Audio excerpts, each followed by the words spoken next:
우리 지역 뉴스와 음식 이야기를 전하는 뉴스보다 맛집입니다. 요리하는 기자 이기진 기자 나오셨습니다. 어서 오세요. 네, 안녕하십니까. 네. 자, 사회적 거리두기가 풀린 지 처음 맞는 봄인데요. 그렇죠. 그러다 보니까 봄나들이 가시는 분들 많더라고요. 자, 오늘은 어떤 소식 준비하셨습니까? 예, 자, 오늘은 사진부터 보시면서 한번 예, 이야기 나눠볼까요? 예. 참, 빨간 열매가 정말 탐스럽죠? 저기 뭐 보리수 같기도 하고 구기자 같기도 하고 저게 뭐예요? 아, 이게 바로 산수유입니다. 예. 아, 얘부터 산수유는 신장이나 간에 좋고, 그다음에 오장의 기운을 튼튼하게 한다는 그러한 효능이 있어서 약재로도 많이 쓰였죠. 네. 그 예전에 또 이런 유명한 또 CF가 있었죠. 예. 산수유 남자한테 정말 좋은데, 남자한테 진짜 좋은데 뭐 예. 어떻게 표현할 방법이 없네. 기억나시죠? 예. 기왕한테 사투리는 아닌 것 같아요. 사투리 아니에요? 예, 예. 그래서 데이트를 쳤죠. 그게 바로 산수유입니다. 네. 산수유는 뭐 열매도 뭐 유명하지만 네. 특히 꽃이 정말 아름답잖아요. 네. 그래요. 지금 보시는 그 나무가 하나 있죠? 예. 저게 이제 산수의 시목이에요. 아. 천년 됐다고 합니다. 예. 그러니까 지금부터 천년 전에 중국 산동성의 한 처녀가 예. 이 전남 구례로 시집을 오는데 그때 고향의 풍경이 그리워서 저 나무를 가지고 왔다고 합니다. 그래서 바로 이게 산수의 시목이라고 하죠. 네. 근데 천년 동안 이렇게 해마다 봄 되면은 이렇게 꽃을 피우고 네. 또 열매를 맺고 이렇게 한다는 게 정말 뭐 대단하네요. 대단하죠. 예. 네네. 그리고 지금 나오는 사진이 전남 구례의 산수유 축제, 산수유 꽃이 있는 곳이에요. 예. 지금 보니까 이 마을에는 정말로 엄청난 꽃이 이제 피었더라고요. 그래서 오늘은 4년 만에 다시 열린 구례 산수유 축제 현장으로 찾아가 봅니다.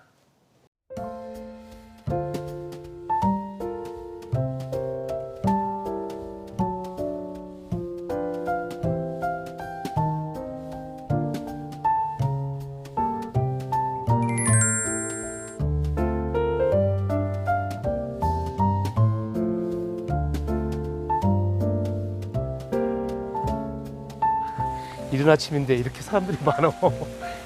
야, 산수유 마을이 다르긴 다르구나.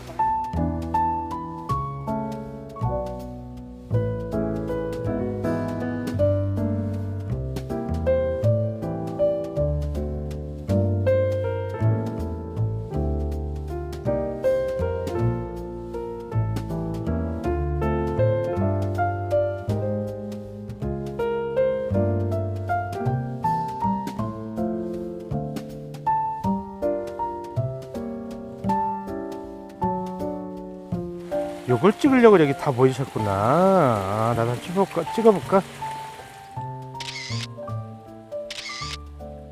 야, 발길을 닿는 것마다 다 산수유. 눈에 보이는 게 산수유네. 이렇게도 조성되어 있구나. 가만히 있어보자. 여기 어디 돌담길 있다던데.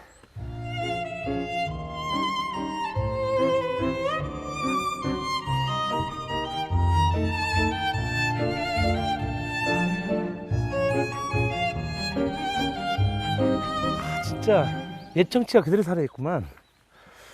아, 그런데 이 많은 산수유를 도대체 언제부터 누가 심은겨?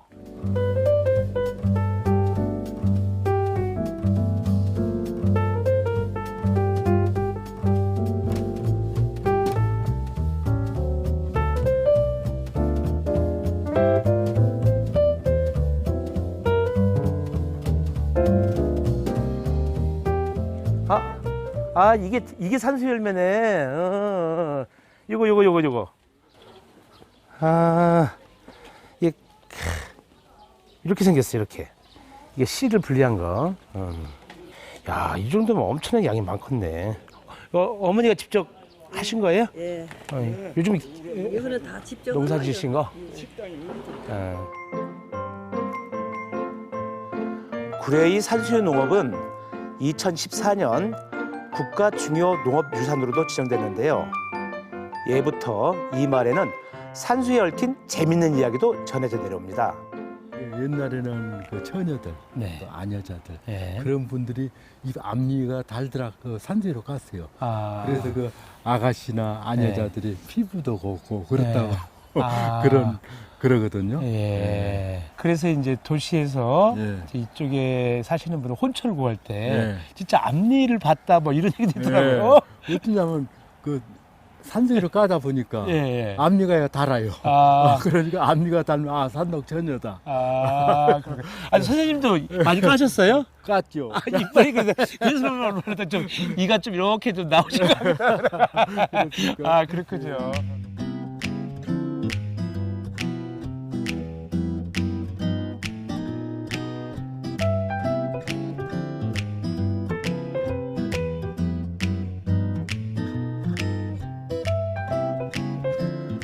꽃 구경을 마치고 꽃밥상을 맛보러 갑니다.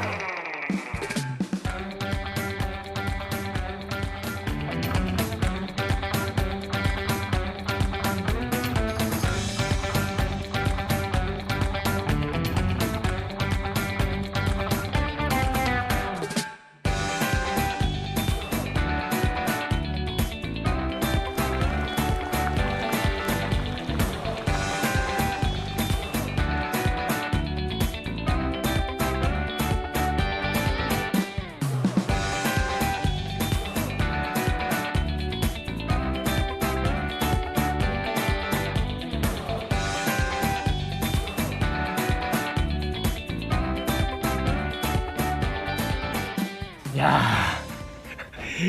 여기가 지리산 자락인데요.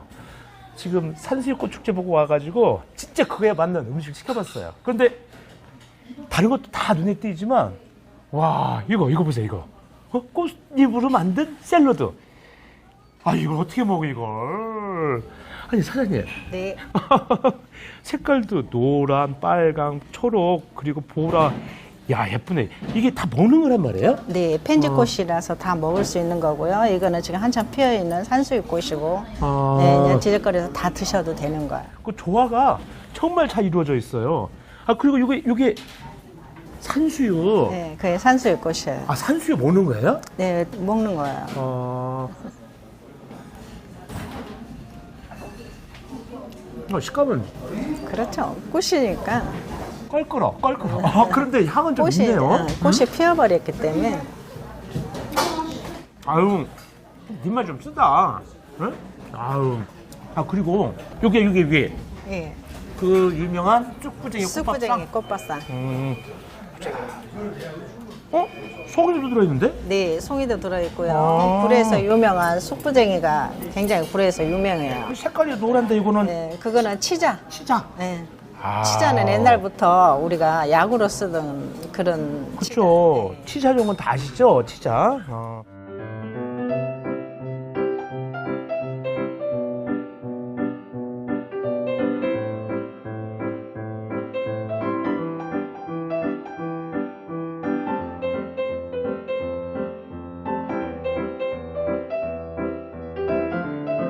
지금 양념도 안 했는데 한번 먹어볼게요.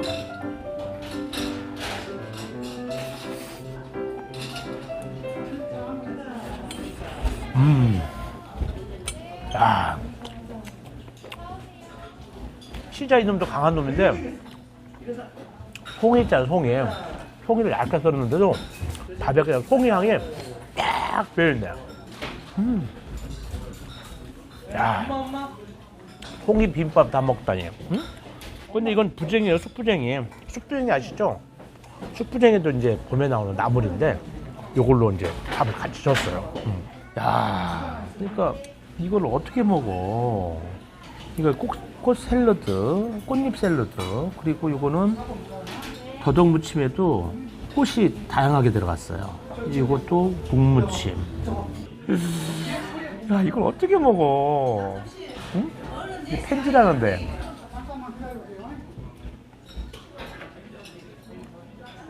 아, 이거는 달아요, 달아. 옛날에 왜 진달래, 산에서 진달래꽃 먹었죠? 진달래꽃. 그거 비슷하네. 무가고 한 번 더 이제 조화를. 이렇게.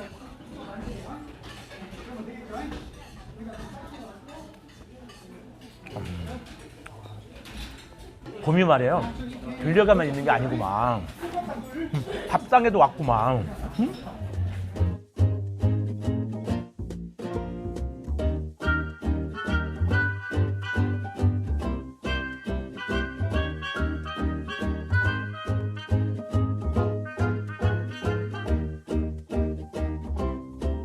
지리산에 있는 것들이 여기 다 집약돼 있어요.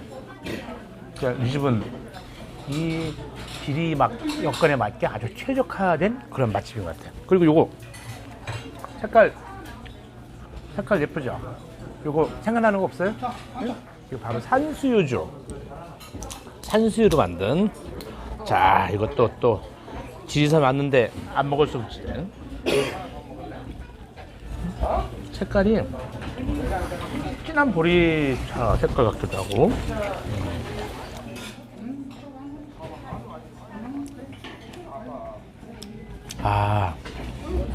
쌉싸름하네. 약이 드는 술 같아요.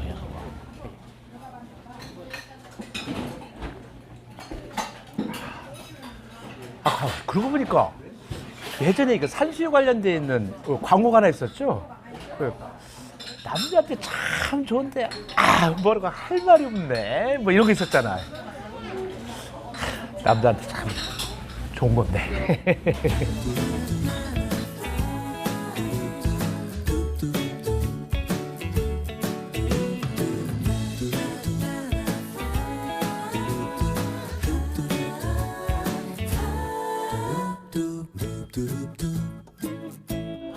산 들녘에 있는 산수유가 이 도시를, 이 지역을 이렇게 살리는 거예요.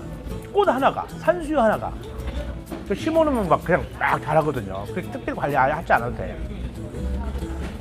산수유가 살렸네, 산수유가. 남자한테만 좋은 게 아니라 지역에도 좋은 거네.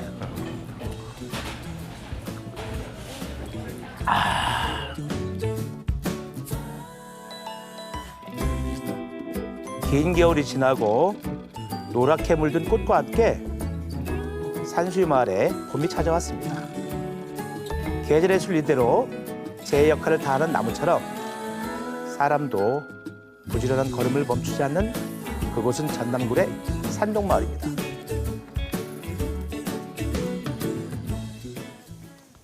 아직 도심에서는 뭐 꽃구경하기가 이른데 저렇게 마을을 온통 노랗게 물들인 산수유꽃들을 보니까 정말 봄이 왔다는 게 실감하게 되네요. 구례구는 산수유 주산지답죠. 예. 온 마을에 있는 산수유가 무려 12만 그루. 엄청나죠? 네. 그 실제로 막 가보니까 뭐 마을 어귀, 가로수, 또 논밭, 개울가 전부 산수유예요. 네. 그렇게 단일 꽃나무로 정말로 관광지가 됐다는 것이 정말 부럽더라고요. 예. 뭐 우리 지역도 뭐 조치원에 뭐 복숭아꽃이라든가 그렇죠. 뭐 예. 부여의 서동이꽃 있지만 저렇게 대군락지를 이뤄서 후손들에게 물려주는 그러한 좀 지혜가 필요한 것 같아요. 네. 네. 네. 이기진 기자 오늘 또 수고 많으셨습니다. 네, 감사합니다. 네. 네, 다음은 주간 포토뉴스입니다. 양세원 아나운서 전해주시죠.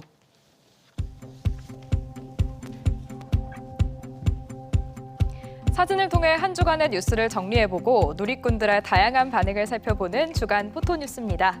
오늘도 3가지 소식 준비했는데요. 첫 번째 소식입니다.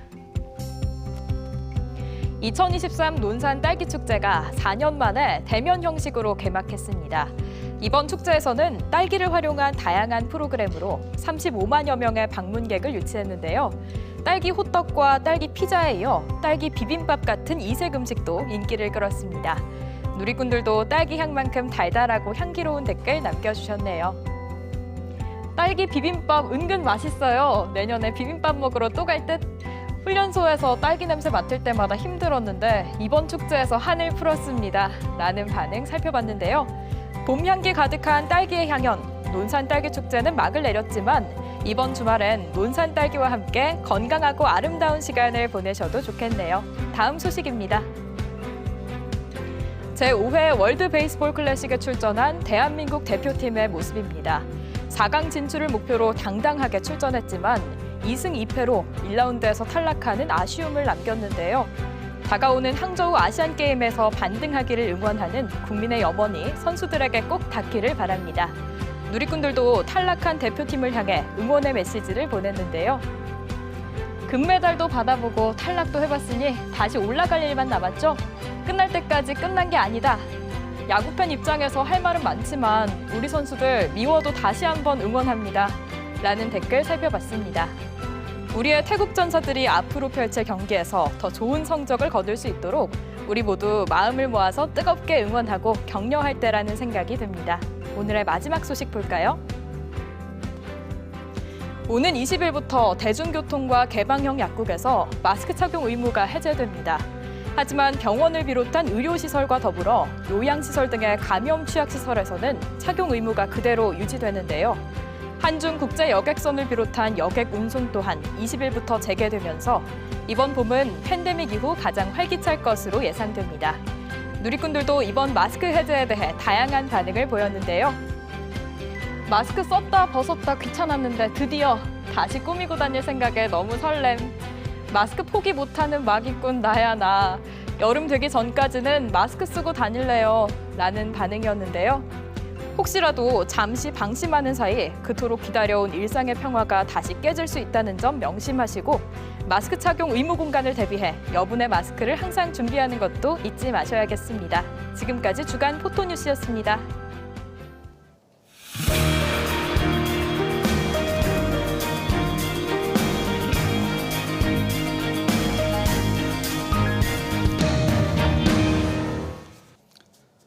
윤석열 대통령 당선 1년을 맞아 성과와 과제를 짚어보고 또 우리 충청권에는 어떤 변화를 가져왔는지 이야기 나눠보는 시간 마련했습니다.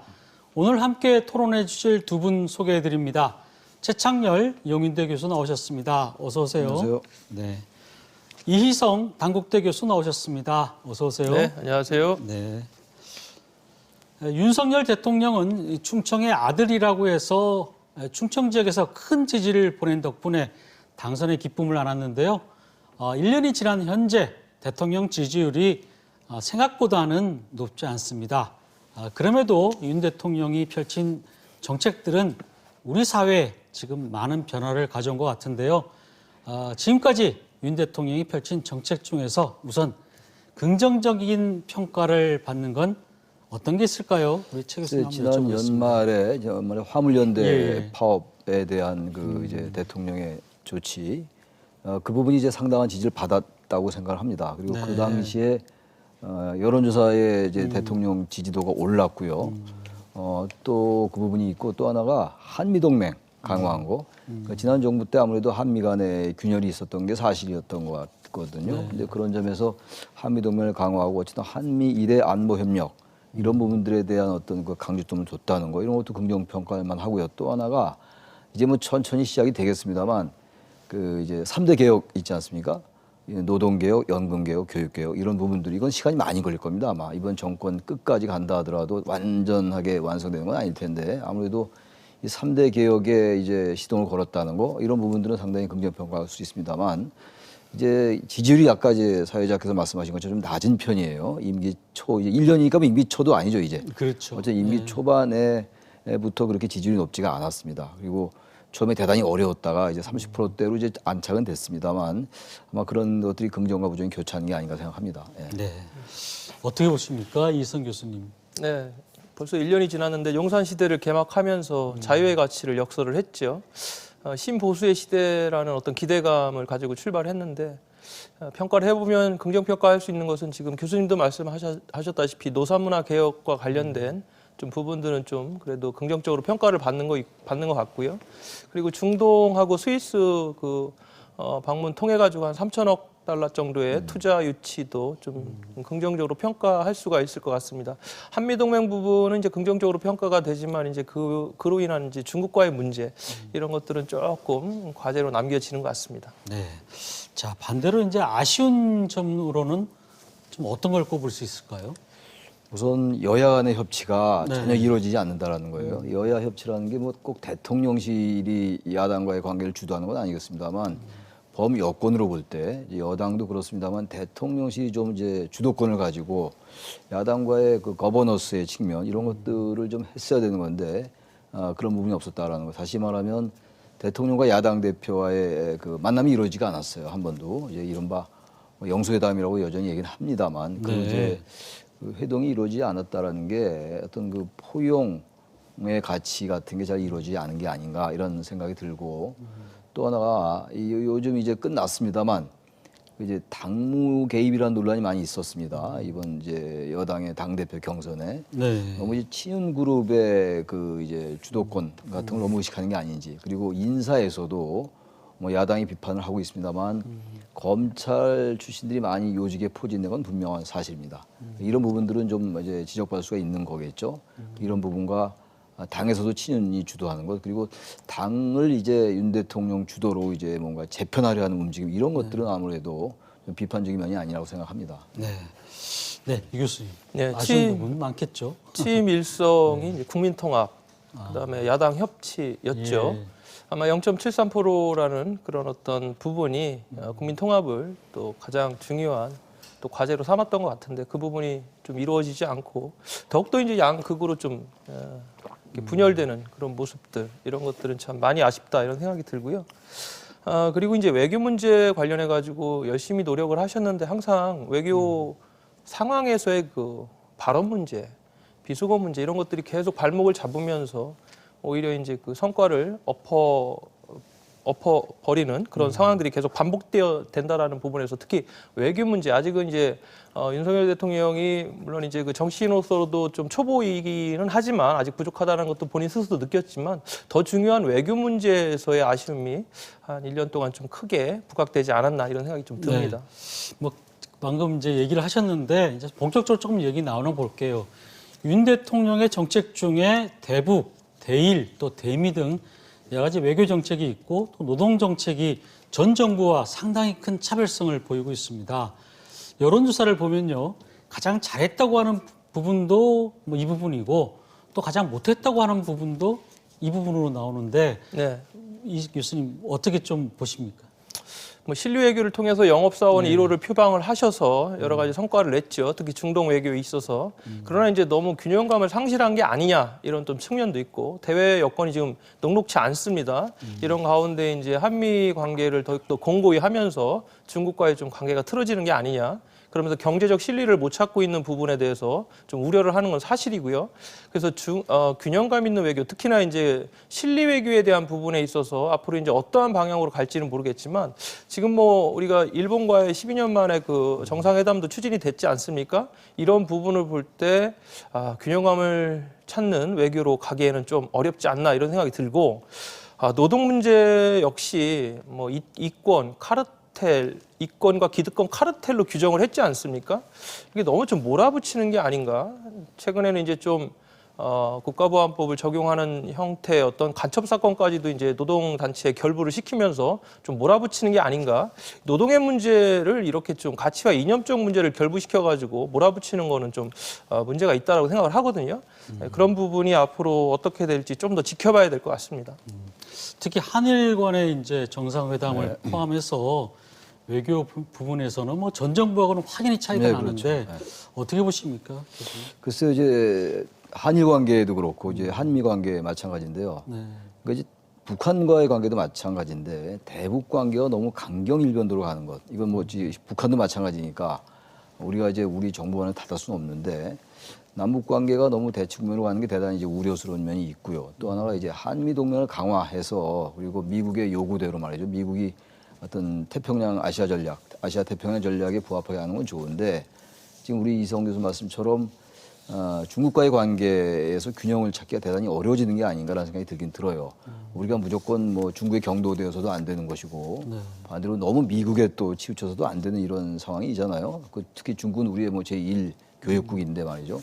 이런 부분들에 있어서 너무 이제 한미일 쪽을 너무 과도하게 강조하는 그런 이제 느낌 같은 거. 다시 말하면 한미일, 그리고 여기 이제 북중러, 신냉전 구도에서 미국의 전략이 너무 포위되는 게 아닌가라는 그런 우려가 있습니다.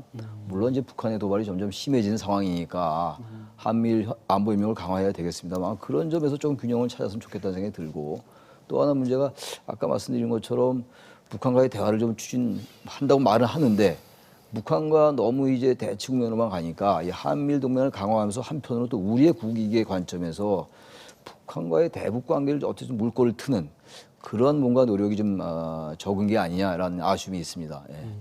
지금 한일 정상회담 네.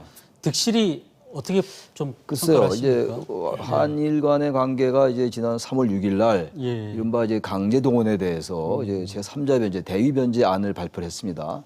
근데 3월 9일 날 일본의 외무상 하야시 외무상이 강제 동원됐다고 생각하지 않는다. 국제 규범에 맞는다라고 얘기를 했단 말이죠. 이런 부분이 이제 우리로서 대단히 어려운 측면이고 또 박진 외교부 장관이 먼저 우리가 물꼬를 튼 것에 대해서 이제 컵에 물을 절반을 채웠다. 나머지 절반은 일본의 일이다라는 이런 취지의 얘기를 했거든요. 근데 기시다 총리가 우리 대통령이 방일을 했을 때 그 강제 동원에 대한 발언이 없거든요. 그리고 과거사에 대해서도 과거의 김대중 오부치 선언을 포함해서 역대 일본 정부, 일본 내각의 정신을 역사인식을 계승하겠다 이렇게 얘기했거든요. 근데 그 역사인식 중에는 아베 전 총리의 말도 있어요. 과거에 일본 정부의 그 인식을 모두 개성하는 건 아니다라는 아베 전 총리의 말도 있었거든요. 그러니까 대단히 애매하게 표현한 거거든요. 이런 부분들이 물론 이제 지소미아 그 한일 군사보호 협정도 이제 정상화시키고 또 수출 규제가 있던 품목들도 이제 정상화시키는 것까지는 좋은데 화이트리스트 다 이제 복원하고 말이죠. 그건 좋은데 문제는 과거사 문제가 다른 문제고 물론 윤 대통령의 결단이라고 합니다만 과연 국내 여론에서 이걸 어떻게 받아들일 것인가 비판 여론이 많거든요. 그렇게 된다면 이런 한일 간의 미래지향적 관계 자체가 동력을 얻기가 어렵다는 측면. 그래서 아직은 좀 모두 긍정으로만 평가하기는 좀 아쉬운 점이 있다고 생각합니다. 네. 이번엔 우리 충청 지역 관련된 얘기 좀 해보겠습니다. 윤 대통령 당선 이후 대전은 솔직히 좀 힘을 얻은 측면이 있어요. 네. 우선 방위사업청 뭐 대전 이전도 그렇고 또 이제 그 우주항공 클러스터에 뒤늦게 어쨌든 포함이 됐고 뭐 최근에 또 국가산업단지, 국가산단에 선정된 부분. 근데 그 반면에 또 혁신도시 뭐 이전, 공공기관 2차 이전 같은 경우는 아직도 지지부진한 상황인데 네. 어떻게 보십니까? 윤 대통령 당선 이후에 대전에서는 어떤 변화를 좀 가져왔다고 보십니까? 국방 혁신 거점 대전을 구축하기 위한 그 방사청 이전은 대통령의 적극적인 지지로 말씀하신 대로 급물살을 타고 있는 건 사실이고요. 그것은 이제 대전 우리 지역으로 볼 때는 상당히 긍정적인 부분으로 평가를 할 수가 있을 겁니다.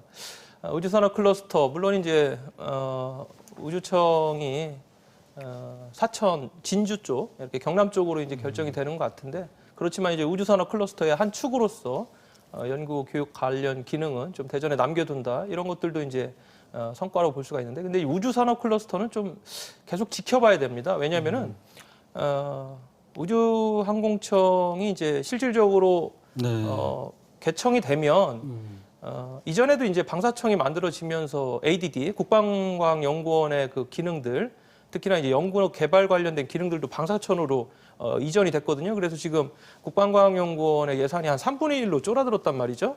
그렇기 때문에 우주항공청이 실질적으로 가동이 됐을 때 과연 우주산업 클러스터의 한 축으로 대전에서 그런 어떤 연구 개발이라든가 교육의 기능들이 그대로 남아 있을 것인가 이건 좀 지켜볼 필요가 있고 그 부분을 우리가 또 지키기 위해서는 좀 더 확대하기 위해서는 행정력과 적극적인 행정력과 정치력이 필요하다 이런 생각이 좀 듭니다. 그 외에 나머지 것들 특히 가장 중요한 것이 이제 그 인프라 관련된 그런 사업들인데 이 부분들은 대부분 국가계획에 반영이 필수적인데 이게 지금 반영이 안 돼 있어요.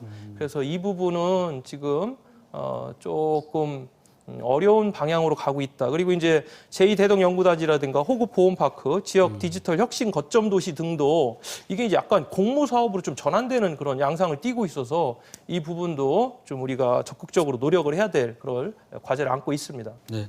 충남 쪽 얘기를 좀 들어보면요. 대통령의 공약 추진에 대해서 실망감을 드러내는 분들이 상당히 많습니다. 특히 이제 그 육사 논산 이전 같은 경우는 이제 공약이 아닌 것처럼 돼버렸어요. 네. 그리고 또 경찰 그 병원 그 분원 같은 경우도 뭐 결국 선정되긴 했지만 어찌됐든 간에 공약했던 것을 공모로 바꿨고 또 최근에는 뭐 그 국립치의학연구원마저도 이제 공모로 바꾼다 뭐 이런 얘기가 나오고 있던데 어떻게 보십니까? 충남의 시각에서 봤을 때 윤 대통령의 1년 어떻게 평가하십니까?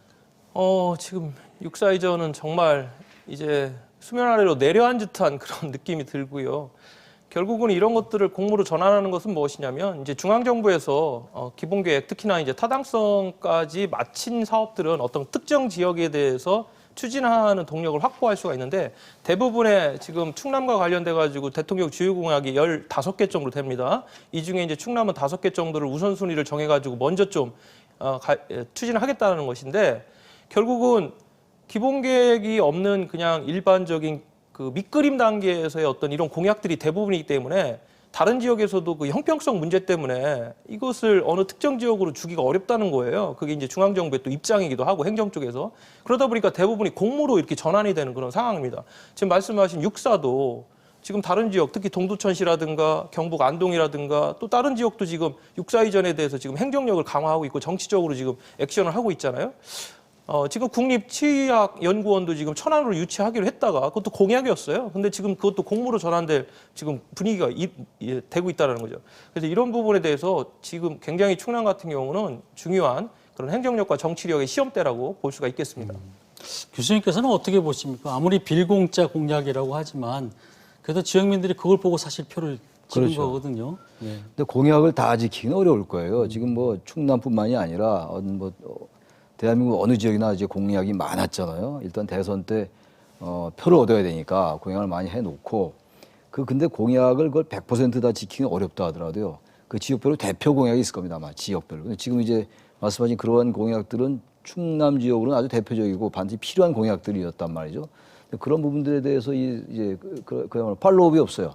그 뒤에 어떻게 이제 예산을 어떻게 이제 구체적으로 이제 유치를 하고 어떤 이제 그 로드맵을 가지고 언제까지 이 공약들을 실행해 나가겠다 이런 것들이 안 보이는 거거든요. 그러니까 다시 말하면 유야무야되는 측면이 있는 겁니다. 그리고 아마 또 그리고 이제 총선 때 오면 그 공약이 또 다시 나오긴 나올 거예요. 이 구총선에 출마한 이제 그 국민의힘 후보들 중심으로 말이죠. 근데 그런 식으로 대선 때 공약이 별로 신뢰가 떨어지면은 총선 때 공약을 해봐야 우리 충남 유권자분들의 그 신뢰를 얻기가 어렵거든요.